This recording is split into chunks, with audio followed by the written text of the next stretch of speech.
오늘 우리가 읽은 요한복음 8장의 말씀은 예수님의 자기 선언 두 번째의 말씀으로 시작하고 있습니다. 우리 오늘 12절의 말씀을 우리 같이 한번 읽어보도록 하겠습니다. 예수께서 또 말씀하여 이르시되 나는 세상의 빛이니 나를 따르는 자는 어둠에 다니지 아니하고 생명의 빛을 얻으리라. 아멘. 예수님께서 당신을 가리켜서 세상의 빛이다 말씀하고 있습니다. 빛이라고 하는 단어를 우리가 성경을 읽어보면 자주 발견할 수 있죠. 예수님께서 세상의 빛이다 라고 하는 것이 어떤 의미일까요? 우리는 오늘 이 말씀의 정확한 의미를 알기 위해서 요한복음 8장의 말씀을 전체적으로 좀 살펴볼 필요가 있을 것 같습니다. 요한복음 8장의 말씀은 가늠한 여인을 예수님 앞으로 데려오는 사건으로 시작하고 있습니다. 유대 종교 지도자들이 가늠한 여인을 예수님 앞에 데리고 와서 이 여인을 어떻게 하면 좋을지에 대해서 예수님께 묻고 있습니다. 물론 율법에 의하면 가늠한 여인을 돌로 쳐서 죽이는 것이 당연한 것이죠. 그런데 이 유대 종교 지도자들은 이 문제를 가지고 지금 예수님을 시험하려고 한 것입니다. 그래서 이 여인을 돌로 쳐서 죽이는 게 옳은지 아니면 예수님께서 사랑과 용서를 전하고 계시니까 이 여인을 용서하는 것이 옳은지를 묻고 있습니다. 예수님의 기준에서 무엇이 과연 옳은 것인가 하는 것을 질문하고 있는 것이죠. 오늘 본문의 말씀 12절부터 20절의 말씀을 쭉 읽어보면 계속해서 반복되는 한 단어가 나오는 것을 알 수 있습니다. 13절의 말씀 보시면 참되지 아니하도다 이렇게 말씀하지요. 14절에서도 내 증언이 참되니 말씀하고요. 16절도 내 판단이 참되니 이야기합니다. 17절에서도 너희 율법에도 두 사람의 증언이 참되다 기록되었으니 말씀합니다. 여러분 반복되는 단어 찾으셨습니까? 찾으셨지요? 참이라고 하는 단어가 반복되고 있습니다. 참이라고 하는 헬라어 단어 알레데이아라고 하는 말은 진리라는 이야기입니다. 그러니까 지금 예수님께서 진리에 대해서 말씀하고 계신 것이죠. 계속해서 31절과 32절의 말씀을 읽어보면 요한복음 8장의 주제와도 같은 말씀이 바로 이 말씀입니다. 제가 읽어드리겠습니다. 그러므로 예수께서 자기를 믿은 유대인들에게 이르시되 너희가 내 말에 거하면 참으로 내 제자가 되고 진리를 알지니 진리가 너희를 자유롭게 하리라. 예수님을 믿으면 진리를 알게 된다는 것입니다. 그리고 그 진리가 우리를 자유롭게 할 것이다 이야기하고 있죠. 반면에 유대인들의 마음속에는 진리가 아니라 거짓이 가득하다는 사실을 예수님께서 지적해 주고 계십니다. 44절의 말씀 이렇게 이야기합니다. 너희는 너희 아비 마귀에게서 났으니 너희 아비의 욕심대로 너희도 행하고자 하느니라. 그는 처음부터 살인한 자요 진리가 그 속에 없으므로 진리에 서지 못하고 거짓을 말할 때마다 제 것으로 말하나니 이는 그가 거짓말쟁이요 거짓의 아비가 되었음이라 말씀합니다. 유대 종교 지도자들은 마귀의 자식들이다 이렇게 이야기하고 있죠. 마귀는 거짓의 아비이기 때문에 마귀를 따라가면 진리가 아니라 거짓이 그 안에 가득할 수밖에 없다고 말씀합니다. 예수님께서 45절과 46절에서 이렇게 말씀해요. 내가 진리를 말하므로 너희가 나를 믿지 아니하는도다. 너희 중에 누가 나를 죄로 책잡겠느냐? 내가 진리를 말하는데도 어찌하여 나를 믿지 아니하느냐?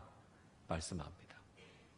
예수님께서 계속해서 진리를 말씀하고 계신데 도무지 유대인들은 예수님의 말씀을 믿지 않는다라고 하는 것을 이야기하고 있죠. 이 모든 내용들을 종합해 보면 결국 요한복음 8장의 말씀은 예수님과 유대인들 사이에 있었던 진리 논쟁에 대해서 이야기하고 있습니다. 8장의 말씀을 한 단어로 줄이자면 그건 바로 진리라는 것이죠. 예수님께서 세상의 빛이다 말씀하시는 것은 바로 예수님이 우리에게 진리를 깨닫게 해주시는 분이시라는 것을 이야기하고 있습니다. 예수님을 믿으면, 예수님을 따라가면 우리는 진리가 무엇인가 하는 것을 깨닫게 된다는 것이죠. 여러분, 우리가 살아가고 있는 이 시대를 포스트 모더니즘의 시대다 이렇게 이야기합니다. 포스트 모더니즘이 가지고 있는 가장 중요한 특징은 절대적이고 객관적인 진리를 부정한다는 것입니다. 모든 시대, 모든 사람에게 통용되는 진리라는 것은 존재하지 않는다는 것이죠.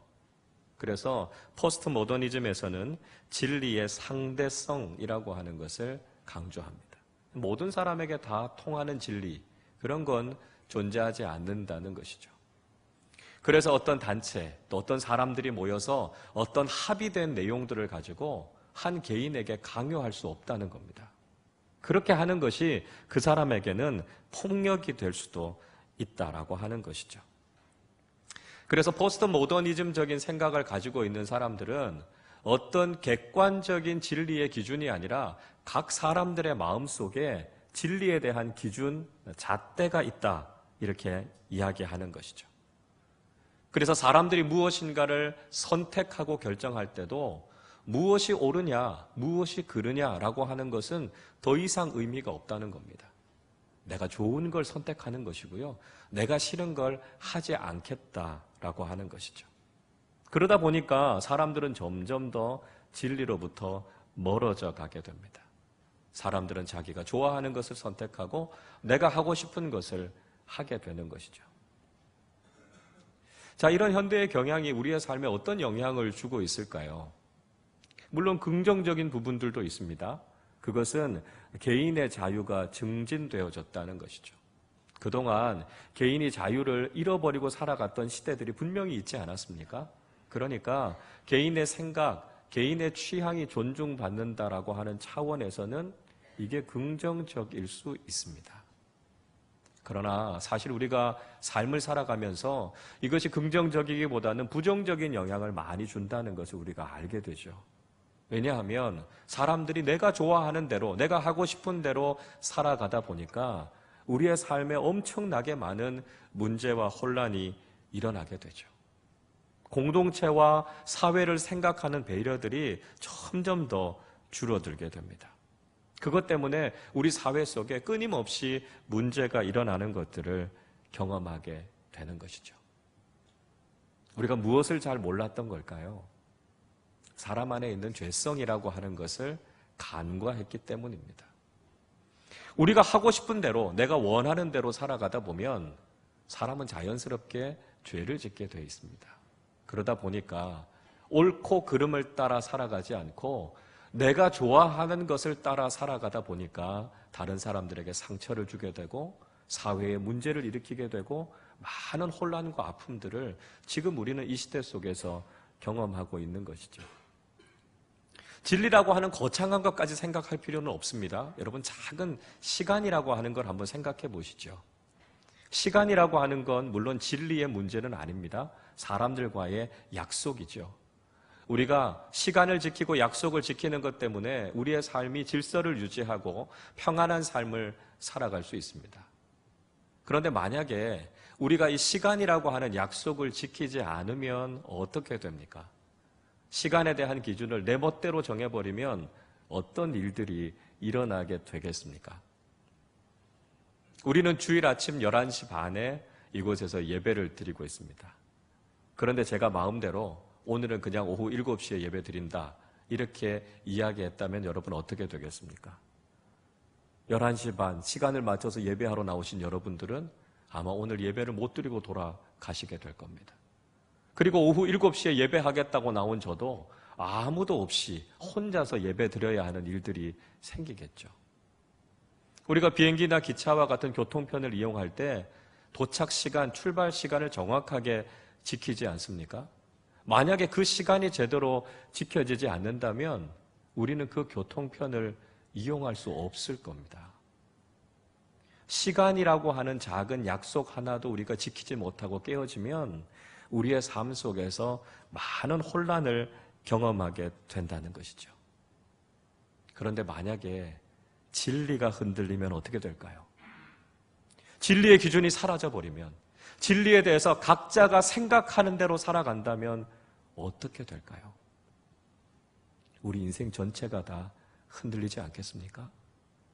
우리의 시대, 우리의 사회가 엄청난 혼란 속에 빠지지 않겠습니까? 우리는 이미 그 일들을 경험하면서 살아갑니다. 객관적인 진리를 따라 올바른 것을 따라가지 않고 저마다 자기가 좋아하는 대로 하고 싶은 대로 살아가는 이 시대 속에서 우리는 많은 혼란을 경험하게 된다는 것이죠. 여러분, 그래서 우리의 인생은 진리 위에서는 인생이 되어야 한다는 것이죠. 분명한 진리 위에 우리의 인생이 세워져야만 우리의 인생이 흔들리지 않고 견고하게 설 수 있다는 것입니다. 내가 좋아하는 대로, 내가 하고 싶은 대로 살아가라는 이 시대의 풍조를 따라서 살아가서는 안 된다는 것이죠. 무엇이 옳은 것인지 우리는 늘 진리에 관심을 가지고 살아가야 한다는 것입니다. 세상의 빛이 되신 예수님께서 우리에게 진리가 무엇인지를 말씀해주고 계십니다. 그리고 그 진리를 따라가는 인생을 살아갈 때 우리의 삶은 결코 흔들리지 않고 견고하게 서게 되는 것을 경험하게 되는 것이죠. 자, 여러분, 그렇다면 진리는 어떤 특징을 가지고 있을까요? 우리가 진리에 기초한 믿음의 삶을 살아간다는 것이 어떤 의미일까요? 먼저 진리는 생명을 살린다는 것입니다. 오늘 12절의 말씀을 다시 한번 보시면 예수님께서 세상의 빛이라고 말씀하시면서 우리가 예수님을 따라가면 어둠 속에 행하지 않고 생명의 빛을 얻게 될 것이다, 이렇게 말씀하고 있습니다. 예수님은 세상의 비침과 동시에 생명의 빛이다 말씀하고 있지요. 빛이신 주님을 따라가면 우리의 생명이 살아나는 것을 경험하게 된다는 것입니다.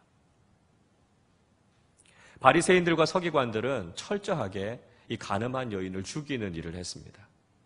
이 여인이 간음하는 현장에서부터 잡혀왔다, 이렇게 이야기하고 있습니다. 현장에서부터 잡혀왔으니까요, 아마 제대로 옷도 입지 않은 상황에서 많은 사람들 앞에 끌려왔을 것입니다.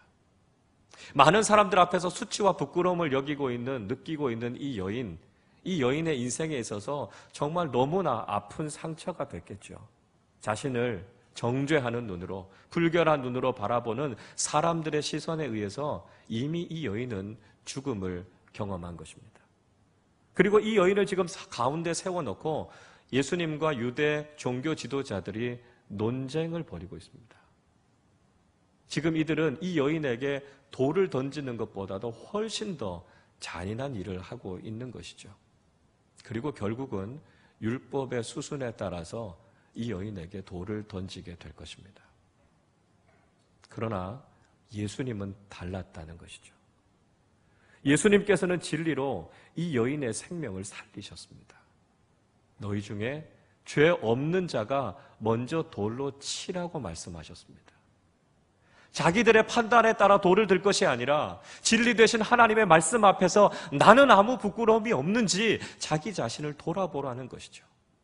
진리의 말씀이 그들을 찔렀을 때 그들은 한 사람씩 두 사람씩 그 자리를 떠나버리고 말았습니다. 예수님께서 이 여인의 생명을 지켜주신 거죠.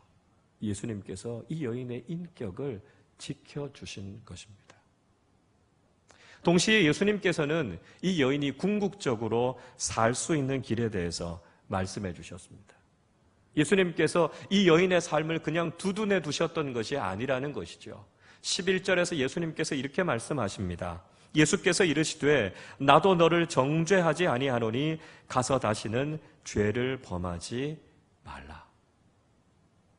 앞으로는 이 여인이 좋을 대로 살아서는 안 된다는 것입니다.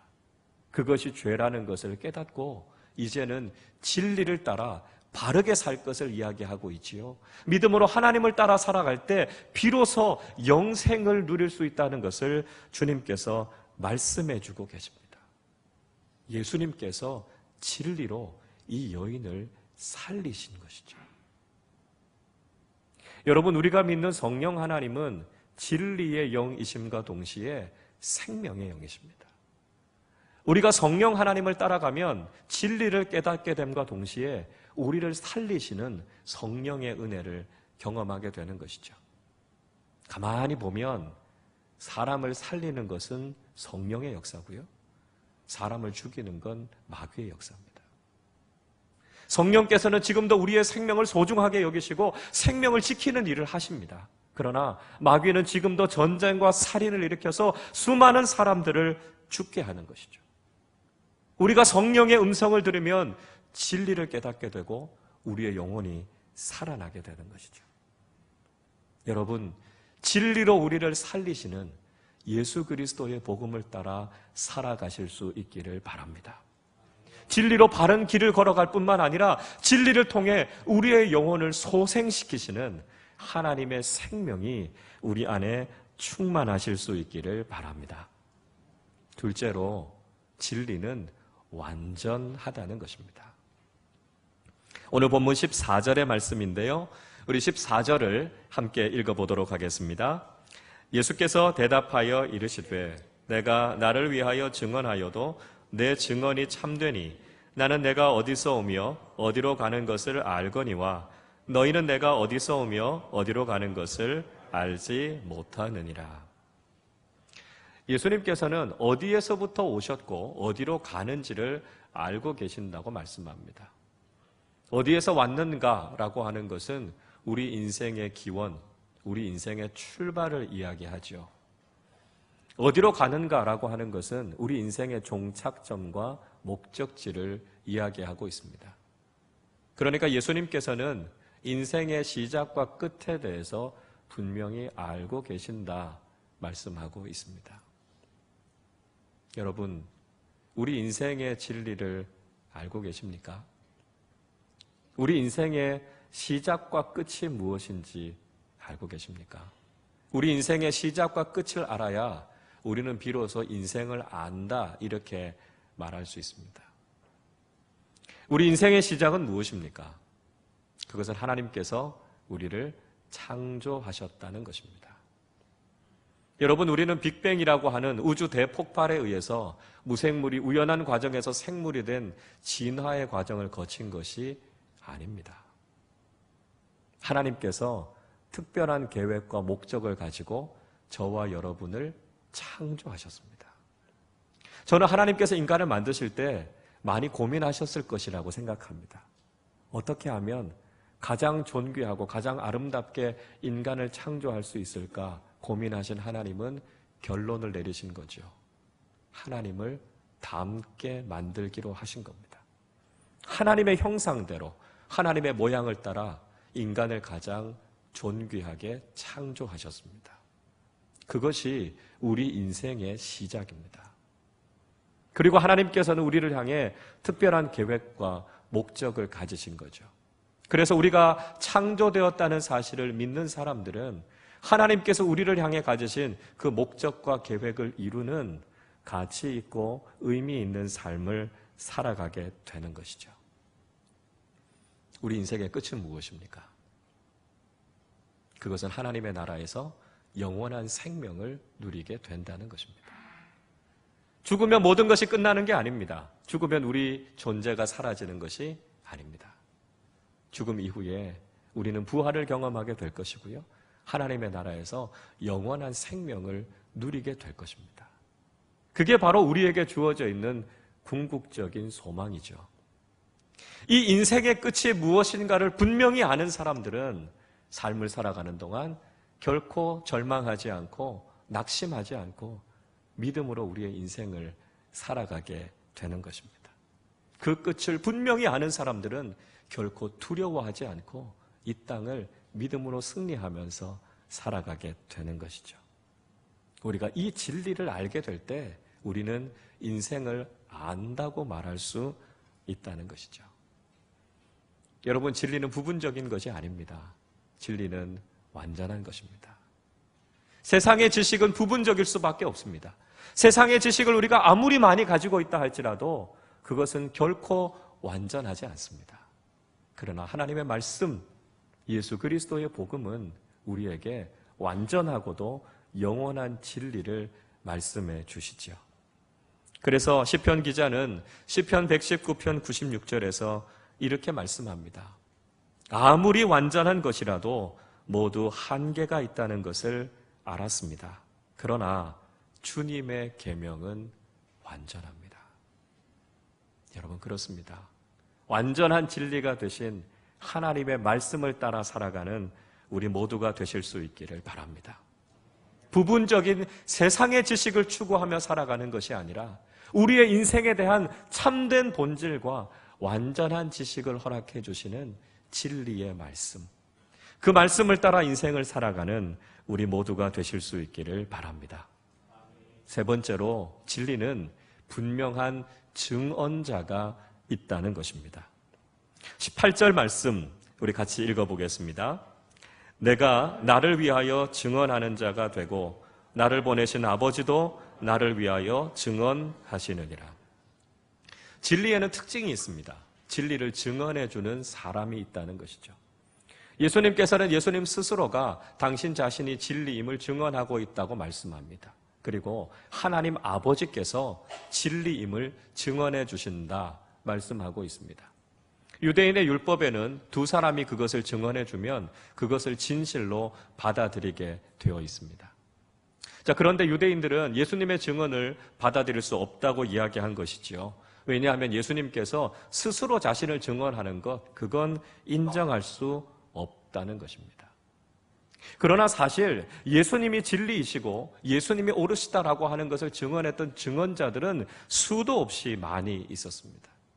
그러니까 유대인들은 예수님을 믿지 않으려고 하는 의도로 이렇게 이야기했던 것이죠. 오늘날을 살아가는 많은 사람들도 도무지 예수님의 진리를 믿지 않으려고 하는 경향들이 많이 있습니다. 사람들은 예수님을 향해서 위대한 스승으로, 성인으로 인정하기는 하지만 예수님을 하나님이라고 인정하지 않는 사람들이 많이 있습니다. 여러분, 우리가 누군가를 존경한다면, 누군가를 따르고자 한다면 그분의 말도 믿고 따라야 하는 것 아니겠습니까?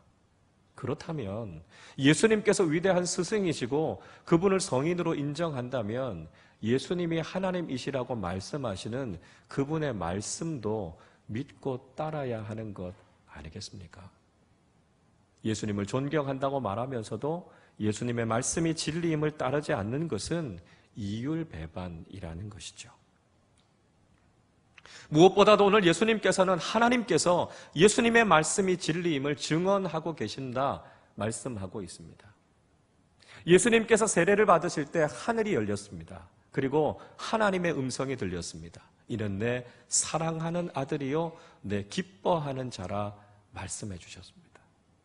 인간이 아닌 하나님께서 예수님을 인정해 주셨다면 우리는 예수님의 말씀이, 예수님의 존재가 진리임을 믿고 그분을 따라가는 삶을 살아야 한다는 것이죠.